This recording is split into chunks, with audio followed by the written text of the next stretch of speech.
Bob Huggins has made a point of how good his team can shoot the basketball. It's a Hugs team. They're going to rebound. The energy is so much more exciting, especially like up in Hollywood. West Virginia fans are used to seeing their players get rebounds. Rebounds, assists, steals, and blocks. There's just something about the basketball, man. And now it's time for the Country Roads Webcast. Hello, everybody. Welcome into another edition of the Country Roads Webcast. I am your host, Stephen Vestal, joined always by my co-hosts Ryder Deem and Bradley Brown. Today we're going to be going over the backyard brawl, the win over the Pitt Panthers, number 902 for the Huggy Bear. I think that West Virginia, in my opinion, played some very much improved offense compared to what they did in the first game against Oakland. We'll kind of get you guys' opening thoughts on the Pitt Panthers as well. I guess we'll start off with you, Bradley. What did you think about how West Virginia played on both offense and defense in this one? Yeah, for sure. We definitely played a better game against Pitt than we did against Oakland. Oakland's probably a better team than Pitt. But, yeah, for sure, our defense looks really good. I mean, we had over 30 turnovers forced. That's massive. That's like a bunch of freaking turnovers. That's insane. On the offensive side, I know we were talking about, if you guys tuned in last week with me and Steven, and I know Ryder listened to it, so I know he's up to date on it, talking about we need other people that are able to take over a game. And Jalen Bridges put up 18 points, and they were a good 18 points, so that's like super comforting to see. And yeah, I think that we're starting to validate what we were talking about, where it's more of as this team plays together more, because we got like all these older guys that came in that just are unknown and, you know, aren't comfortable in a blue and gold just yet. But once they get to that point, guys like Malik Curry are probably going to start looking better and better as the year goes on. So I thought it was a really impressive game, and it definitely makes me feel more validated going forward that as this team plays together more, they're going to look better. Yeah, absolutely. I thought, you know, those turnovers are a product of the press. And we've seen that a lot. You know, other than last year and the year before, we've seen West Virginia force a lot of turnovers, and that was what I think was the biggest benefit of it, was because we can turn you over and we can get a good quick bucket. But during that whole West Virginia era, I thought that our biggest problem, I guess you could say, was the inability to shoot the ball during that time. We could play really great defense, we just couldn't get the ball to go through the hoop. So if this team can force these kinds of turnovers and create shots for themselves, with the ability to knock down shots like they can, I think that it could be really good for West Virginia. But Ryder, what do you think about this team? How did they look to you in this Pitt game? I like what I'm seeing out of all of the transfers. They made me a very happy man. Malik Curry coming off the bench, going 5 for 5. Yep. He had the one, I forget what time it was, but he was like begging for the ball, like before it was even across half court. He finally got it across half court, drove it all the way in, easy layup. So I loved that. Polycap, I don't think he knows how to frown. I think he's just always happy. And he just looks like he's having the most fun in the world. And Damon Kerrigan, I thought, was going to throw some punches with Pitt people, so that made I love that. Tenacious. He gets it. I'm a little bit more worried about the offense right now, but I don't think it's a big deal because we can cause 32 turnovers, albeit this is Pitt, who's a little depleted at the guard position. But I mean, I think that we can kind of flip a switch depending on who we're playing. We can go defense heavy if we need to spark the offense, or we can just get out early and then just rely on the defense if we need to. And I like having the versatility there. Yeah, I think you're right about that. I think some of these newcomers have definitely started to already blossom in some ways. Damon Kerrigan off the bench, I thought he played really well. Polycap came in and took a charge there. So they do have guys that can come off the bench and make plays. And Malik Curry played really well. I thought Kedrian Johnson played well. He didn't do a lot on the stat sheet, but I really thought that he played well. And I'm pretty sure didn't Kedrian start against Pitt? He did. I thought he did. Yep. And so, new guys thrown into these new roles, I like it. And I think you're right about that. I think that West Virginia is the type of basketball team that can probably flip their skill set depending on who they play. But with that said, I think that unfortunately could also be a negative for West Virginia's basketball team this year, because if they have to flip, because these games, you got 1 or 2 day turnaround a lot of times, especially once you get into conference play. I think that West Virginia having to switch up the style of play that they play in a basketball game is going to hurt them. So if they're going to have to go offense heavy one night, then defense heavy the next night, I don't know how that's going to work for West Virginia. But I guess the next thing I wanted to really touch on was the rebounds that West Virginia was unable to get in this game, and that's something that we talked about in the preseason show. That's something that we all seen. All three of us called it coming into the season, but to this point, West Virginia has just not been able to get to the board. So we'll start off with you this time, Ryder. What do you think that West Virginia needs to do to be able to get better rebounds? Who do you think would be able to give our best chance, I guess? Or, what lineups would you put in there? What adjustments would you make to be able to fix the rebound situation if Bob Huggins wants to do so anyway? I think we're going to need to. I mean, yeah, we're getting out-rebounded by teams that, like Oakland, didn't out-rebound a single team last year. So it's a little tough. Cottrell, he seems like he's a little out of position sometimes on the rebounds, and that's understandable. A freshman who, fresh off of an Achilles tear, which coming from I play a lot of fantasy football, 10 years. When somebody goes down with an Achilles injury, you just go ahead and write them off for the rest of their career. So the fact that he's out there and starting still and putting up good minutes, like that's a positive sign. I do think we're going to have to eventually get to a point where we might need to get 2 out of the 3 of Cottrell, Kerrigan, and Polycap in the game, especially when we get to Big 12 play when we're facing even larger lineups. We're going to have to sacrifice another ball handler just so we can live on the boards. But Gabe does his thing. He got a lot of ticky-tack fouls in this game, which Yeah, I would agree. Uncharacteristic. I don't think that'll happen again, it'll happen again, but not as frequently. But I think we're going to have to go 2 bigs more than we have been to really make any ground here. Yeah, I would have to agree. I think, if there's any chance of us being able to be dominant on the boards in any game this season, we're going to have to run 2 bigs down there sometimes. And I don't think it just doesn't seem like Bob Huggins is making that a point of emphasis this year. And I don't know if he's just recognized that this team does other things so well that, we don't have to rebound as much. But it'd be hard pressed for me to believe that Bob Huggins is just letting that go. You know what I mean? Just being the coach that he is and the way that his teams have been coached in the past. West Virginia, I don't think, not to my knowledge, has ever had a season where they're not, at least in the top 30 in the country in rebounds, and more specifically offensive rebounds. But Bradley, what do you think the West Virginia's? Who do you think gives them the best chance when they're on the floor to get more rebounds out of these big men? Yeah, so I think a lot of it's going to come to Gabe Saboye, and I think he does a good job getting rebounds, and I think he's one of our most fierce rebounders. I think he's definitely the guy that we've got going up right now with some like Ryder said earlier, some tenacity to him. And I think the fouls are really going to hurt him going throughout the year. I know there's a lot of ticky-tack fouls this time, but I still feel like our big issue with Gabe is foul trouble. It seems to be that he gets into foul trouble pretty early. And so I think just getting him to stay in the game a little bit longer will help us pick up some of those rebounds. But I also feel like we're kind of like supplementing some of those rebounds with a little bit better shooting and a lot more turnovers.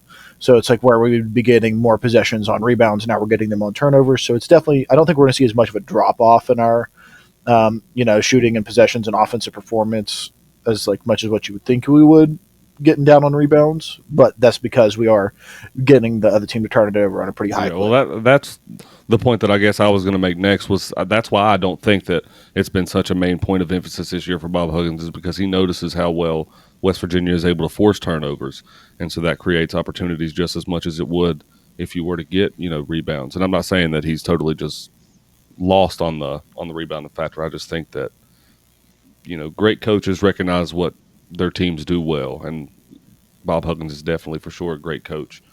But I guess that would be the next thing that I wanted to talk about is the return of Press Virginia, and how it doesn't seem to look that much different than what it did a couple of years ago when we seen it. West Virginia, I think they made national news almost on a week-to-week basis with how well they were able to force turnovers with their press.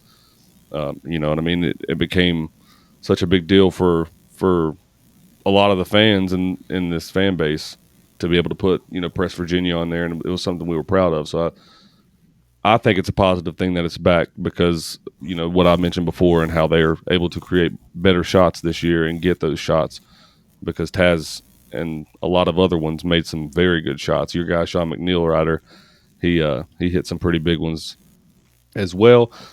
Would also like to point out that he dribbles the ball a little bit too much still, but he did hit some big shots. We'll get there. We'll get there. But I guess, you know, just talking about that, Ryder, what do you think about the press? Do you like it? Do you not like it? Or are you a fan of how it creates opportunities for West Virginia, I guess? I am, and it also, in a sense, it kind of gets the crowd into it too. I mean, if everybody's active 24/7, it makes everybody just more excited. I mean, it's an active game, so I like it a lot. Malik Curry, I think, eventually is. I think he's going to have to start eventually. I think he's a little better than Kedrian, but I like having him in the starting lineup for right now. I mean, he had 6 assists, 1 turnover, so it's not like he had a bad game. But I think Malik Curry is going to have to come in, and he is going to cause a lot of havoc in a press situation. Kedrian also is pretty scrappy. So, I mean, we do have the personnel where I think we're going to have to press some, and it is working for us. Yeah, and you know, you talked about Malik Curry. I'm a big fan of that kid already. You know, coming out of Old Dominion, I was really excited to see what his style of play brought to the table for West Virginia, and so far so good. And I think you're right on. You know, they hit the nail on the head with that one. I think that he's going to be starting within at least 5 games, which you might see a lot of interchangeableness with that too. I think if we start to see Kedrian Johnson flourish a little bit, which I think we will, we might have really 2 good point guards that we can use, and a lot of times maybe, you know, get some fresh legs in there. But there's not really a bad lineup that I can think of on this basketball team. To be really straightforward with you, I do think that they are going to lose some games this year. I do know that, and there are going to be some growing pains. But with the way that this lineup stacks up, I really do like it. But going back to Press Virginia, Bradley, what do you think about it? Do you like it? Do you think that the style of play is something that West Virginia can be successful with throughout the entirety of this season, or do you think it's something that they're just doing for now to supplement those loss of rebounds? Yeah, I definitely think it's something we can be successful with because I think it's something we have been successful with, like in our history. I think that the big part of Press Virginia is that it gives us what we were talking about last week. It gives us an identity. Right. It really gives us something to like build around, and it gives us something like what Ryder said. It gets the fans into it, and so I think that just like giving that identity to our team is super crucial because it builds confidence and it builds self-esteem and it builds, you know, just a camaraderie amongst the guys that makes them play, hey, this is who we are, this is what we do, and we're going to do it better than anybody else in the country. And the value of that can't be overstated. Like you just can't do it. And talking about Curry and Kedrian, one thing I loved about those 2 guys, which will work really well in the press, is those guys did really well at taking the ball to the hoop. Yeah. And I mean, they had some really good layups in there, and they were able to drive it hard. And you know, that's something that I feel like WVU's kind of lacked for a while now. You know, Deuce and Javon Carter, and then their main bread and butter was the pull up jumper from 16 to 18 feet, and they were solid, sweet with it. I mean, it was beautiful to watch, but it's definitely not as consistent as what you're going to getting within 3 feet of the basket. And, you know, they're also getting down there and they're able to dish it out pretty well. And so I think that really helps out Press Virginia, even though we don't have the same defensive characters like what we have with Javon Carter, who's going to go up there and pick your pocket and lead to a big part of your steals. We are trapping at a really, really good spots and at a really high rate. We're forcing these guys to turn the ball over, and we're playing really good defense down low when they're trying to do inlet passes. And I think that that's just like it's maybe like a little bit different Press Virginia. We're not seeing the full court pressure hard out kind of full court press, but we are seeing, hey, we're still going to make you uncomfortable, and the second you slip, we're going to take it. And that's super impressive. Also, something that's jumping out to me is the blocks. We had 11 blocks in that game, it seemed like everybody was getting up, and because I got super excited with that. They did a hype video beforehand talking about pretty much the last Pitt game we had, I think. And there's a lot of videos of Sagaba Konate, and Sagaba Konate is probably one of my favorite Mountaineer players in my short time as a Mountaineer basketball fan. I love a guy that can go up and dunk it, but watching him go up to the rim and contest every single man that tried to dunk it on him, I would get more hype for that than I could have ever gotten for anything else in basketball. And so I saw some guys get up there, and it's not the same two-handed dominating blocks that Sagaba was getting, but we were still putting some guys out, putting them down. So that's very impressive too to me, and I think that's a big part of our identity. It might be a big part of our identity going forward. It's just rim defense. Yeah, and I think defense, nonetheless, has been West Virginia's identity with the entire time that Bob Huggins has been at the helm of the Mountaineers. But it's for sure been a lot more exciting to watch with the Press Virginia style of play, and I'm definitely 100% bought into that, because it's, other than maybe a handful of times, has it come back to bite West Virginia, and that's only in those tough games in the conference throughout the season that you see that every so often. But you said Javon Carter.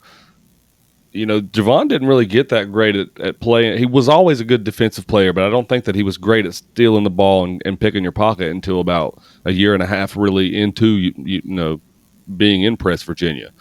We were really great at pressing and getting turnovers, but Javon himself didn't flourish as that big time defensive player that we know now until about a year and a half into that press. So you're going to see some guys not be as dominant in that fashion, I don't think. But I think that, the way that the team plays as a whole on defense, I think that bodes well for West Virginia. And, I don't normally say this, but I think earlier in the year, I think that it's a good thing that West Virginia plays some of these Eastern Kentuckys, these Elons, Oakland, which I don't believe Oakland was a bad basketball team. They proved that against Oklahoma State, which it could have been us. It could have easily been us, but I also will say that Oklahoma State does not look like the same Oklahoma State without Cade Cunningham. I will say that first and foremost. So, they also have a lot less to play for this year. Yeah, they're banned from the postseason. So yeah, that's a totally different subject, but one I would like to talk about one day. But there's not really much to talk about with the Elon game, guys. I would normally go into a preview of that game, and we can talk maybe a short time about that. But I mainly wanted to just talk about the Pitt Panthers, because we don't really get a chance to play them that much, and it's nice to enjoy a win over a rival, especially when it's one like Pitt. So yeah, and it really fascinated me. I swear to God, I saw them on the sideline just eating big bowls of shit. It was insane. I wonder if they brought that with them, or if that's something we serve. I don't know, but I want to know whose decision it was at Pitt to start copying West Virginia's color and just change the hue of the blue a little bit. And yeah, my wife was not a fan. I want them to wear different colors. I mean, she was getting confused. Yeah. Which I will say, if we're going to be technical, that was Pitt's original colors back in the 50s and stuff. So I guess they're getting back to basics, but just seems a little bit copycatish to me. Yeah, they're pretty basic, all right. Yeah, I had a guy. The Maniacs were out and about for sure during the game as well. We'll talk about the rivalry aspect for a second. I had a guy argue with me on Instagram the other day because he said that the entire lower half of their football stadium was filled. And I was like, well, why don't y'all ever show the upper deck any love? It's like, nobody wants to watch Pitt football, okay? I don't care if y'all go undefeated. Kenny Pickett isn't filling y'all seats. Nope. I will be nice with any other team in the country, guys. I can't be nice to Pitt.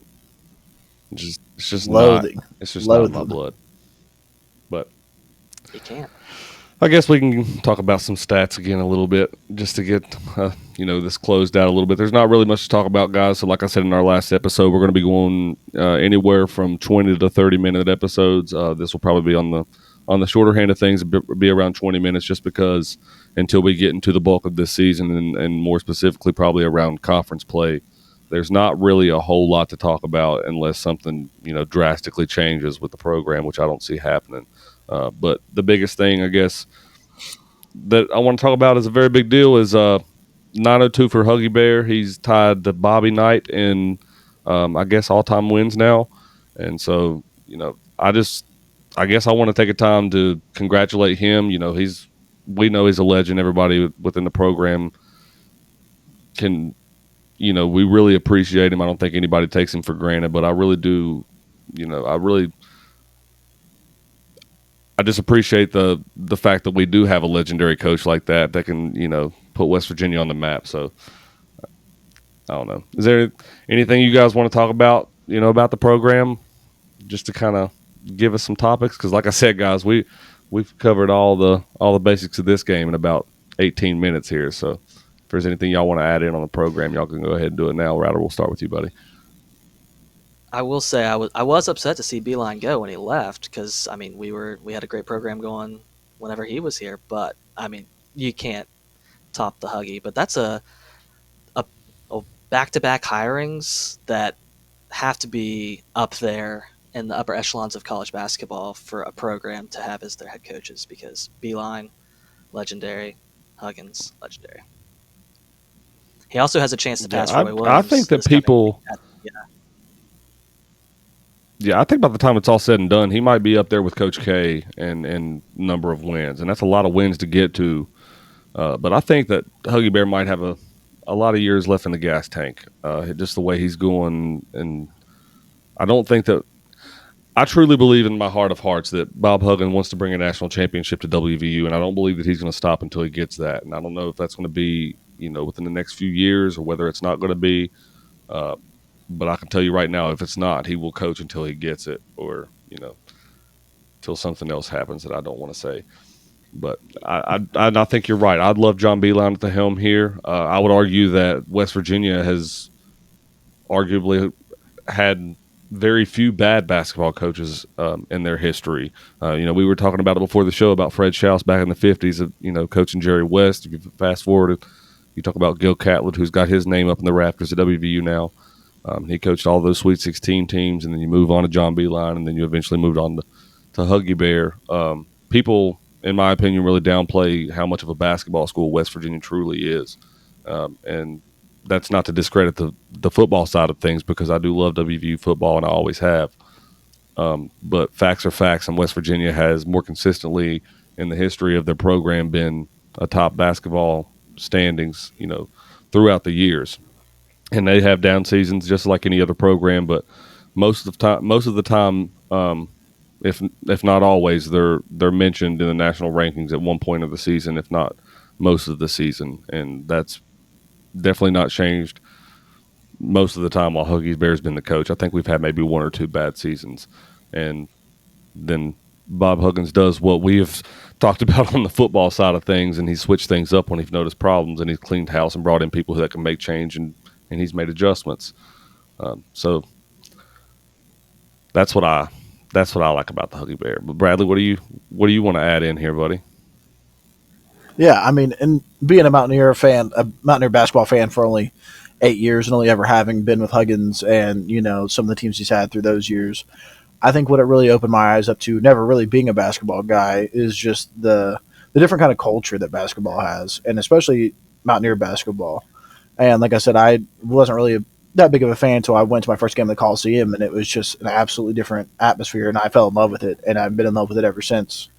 And I think through that time, I've realized how much respect that Bob Huggins has. I know obviously he was a good coach, obviously just being a Mountaineer fan, you hear about him, but really seeing the amount of respect and honor that the guy gets throughout the basketball community. I mean, it's not just Mountaineer basketball that has immense respect for Bob Huggins, but it's also basketball programs throughout the country. And that's something that, as being a Mountaineer fan, or being a fan of West Virginia in general, I love my state passionately. And he's a really great representation of our state. And it's really great to hear somebody talked about in the same light that he has talked about, and to really exemplify the brand that Mountaineer athletics really strives to be. That hardworking, striving effort is everything. And, we don't have to be the most athletic, dominant people in the world to be really good at what we do and to be successful. And I could never thank him enough for that. And I think that that's really what reached out and touched me, and what got me so invested in Mountaineer basketball. Even though I might not know all the names that Steven throws out throughout the history of Mountaineer basketball, I still have nothing but the utmost respect for the people that got us here. And, it's definitely just like a different breath, going from our football program, which has been successful, but not nearly as successful as our basketball program. And just to see, the Maniacs get wild, and just like the Coliseum bopping, and it's just a different energy when you get to our basketball fans than what you get with our football fans. Yeah, and I love them both equally, but I would definitely say that West Virginia's basketball program, in terms of other programs in the country, I would say that, you know, the basketball is more prestigious in my mind, just because of the way the Coliseum is viewed from around what you say the basketball community and everything like that. And you know, God rest his soul. You know, when Bill Stewart passed away, I was very upset, but you know, that's not someone that I necessarily cried over. But the day that Bob Huggins dies, I bet you boys I'm going to be crying like a baby, because I care genuinely about that man and what he's brought, you know, to this basketball program and to the state as a whole, because Bob Huggins really is a West Virginia. He's not even from here, and he cares about West Virginia as much as anybody in this state does. I can guarantee you that. So I will cherish him while he's here. I guess I'll say that. I'm really never going to take him for granted, but I do think that he's going to get West Virginia to the promised land. I thought that it was going to come in 2010. But we're due, though. You never know. We can get a lot of these guys to not hit the transfer portal, and we can get them bought in and stay, which is not going to happen. I guarantee you 1 or 2 transfers come out of this season, just like they always do, if not more. But you know, West Virginia is not looking bad at this point in the season. I think Huggy Bear's got them on the right track. If we can just continue this style of play against Elon, EKU, going into the Charleston Classic down there in South Carolina, I think that West Virginia could set themselves up to be, you know, at least start off on the right foot and possibly build some confidence going into the Big 12 conference, because they do have some tougher non-conference games as well against the likes of UConn and some people like that. But Kansas certainly playing well right now. Oklahoma State not playing so well right now. I think Texas is going to be competitive this year with Chris Beard at the helm down there. I mentioned that in the preseason show as well. But you know, I really like West Virginia's chances to finish at least in the top 4 of the conference this year. I don't know. I'll have to see a little bit more to have that little bit more cemented in my mind. But one thing I guess I'll ask you guys about that's not related, or it is related to WVU basketball, but not really. Oscar Tshiebwe for Kentucky the other night played a really hell of a game. You know, Yeah, he had 20 boards. He's a good basketball player. And the whole game, the whole time I was watching, I was like, "Oh, don't get that rebound! I'll drop it. Drop." Oh, look bad. Look bad. Don't look good. But man, he's good at the game of basketball. He is good at the game of basketball. Yeah, I would say that he was better in that game than he ever played in a blue and gold uniform. But he had as many rebounds in that game as we had as a team in the Pitt game. Yeah, we could definitely use him on the rebound side of things. I don't think any West Virginia fan wants to admit that or even look at that this year. But I'll tell you one thing. It has definitely tainted my respect for John Calipari, because no one in the world can tell me that wasn't tampering. I can guarantee you Bob Huggins isn't feeling a lot of love in his heart for that situation right now. For sure. Yeah. All right, guys. We're running out of subjects. Yeah, I mean, let's put it's still early. win this tournament. I think probably see St. Bonaventure in the championship of this tournament. They're the only ranked team. Which I would not mind. I like St. Bonaventure in this tournament. When I originally seen it, I didn't realize how good they were going to be this year. But looking ahead at it, you know, they're the highest ranked team in the tournament right now. West Virginia could certainly get a good win over them. And they've had some good matchups with them. If you look back in the early to mid 2000s, they had some pretty good matchups with them at the Coliseum and in Charleston, West Virginia. If you go back and study those games, I remember attending some of those, and I didn't know who St. Bonaventure even was, but it's just kind of crazy that they're being ranked this year. It's kind of a weird time in college sports. It is. Sure is. All right, well, unless you guys got anything else to add to this very non-subjective podcast. I think that's all for me today. Is that all? What you got, Bradley? Nah, that's it for me. All right, well, WVU will be playing Thursday, I think 8:30 or 7. Somebody help me out. I know it's Thursday. Computer's being slow. Might have to edit this out, 9:30, Cruz. this tells me. Hold on, guys. Yeah, this says 9 o'clock. Thursday. 9 o'clock. It's 30 minutes off. Okay. All right, Thursday, 9 o'clock. WVU will return to action and play Elon. And then we'll be right back at you on Friday or Saturday. Probably Friday. Just judging by the West Virginia-Texas game, I'll probably be in Morgantown for that one. So we'll be back at you Friday, and then West Virginia will be back a couple days after that, I guess, on Sunday. I don't really know. I could be lying. We'll be uninformed on the Country Roads Webcast Hoops edition. But anyway, thank you guys for joining us, and we'll see you next time. And always,